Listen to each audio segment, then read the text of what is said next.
efendim ağa. Ha, Sen şu yaşından yaş görünen efendim ağa. söyleme. Ama Ay, katıya sornayan mı? Katıya sornayan. kaçı yaş görünen Ay, efendim bunun ağa. bir sırrı var da yiğitler o. O ne? Sırrı mı? Hava.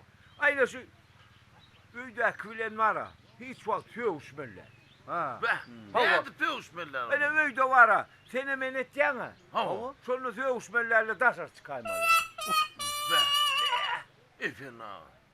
Ama sen şu vakti senin üytakımla pevuşun yok mu? Yok, kol söğüşüm yok. Yöyle şu ömrümün 4 dönmür böyle ondan taşar da geçirdim hava. Hava. Oynum var ayda. Efendim ağa. He. Nasıl yaşımı böyle nokdayım? Takıyla bilem yok. Yöyle şu akılımın şu vakit koyulsmadığına bilen hava. Efendim ağa. Yine bir soru verildi sana. Sorunu bu tormaday hava ver. Sen hala söylendin mi ya? Görüşüp öylendin mi? Yalnız böyle. Ha? Ha? Ha ondan var ha, bu zatlar şeyle var ha. Öz uğruna gidiver ya da azon. Onun yankı Efendim ağa bir yerle gürleşen mi? birle gurlaşan mı efendim ha? Hava ben var ha bir akıllı adamlarla gurlaşmayan kovur yani hava.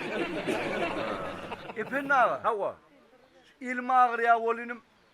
İlim kutulsa. Duhtar çalıyorlar mükemmel. Hava çalarsın kutulsa. Yok man çalarsın. Men çalar mı? Hava.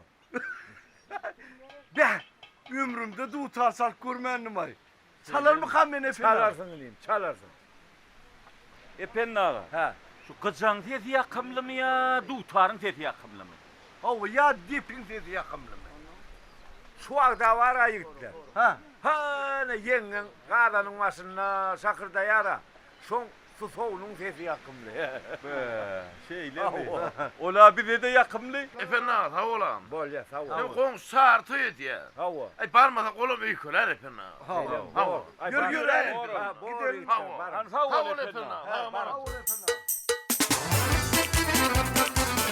Bolsunuz su olsa var ha. Çağırın kirt paranız son ülkelöşünü varım. He.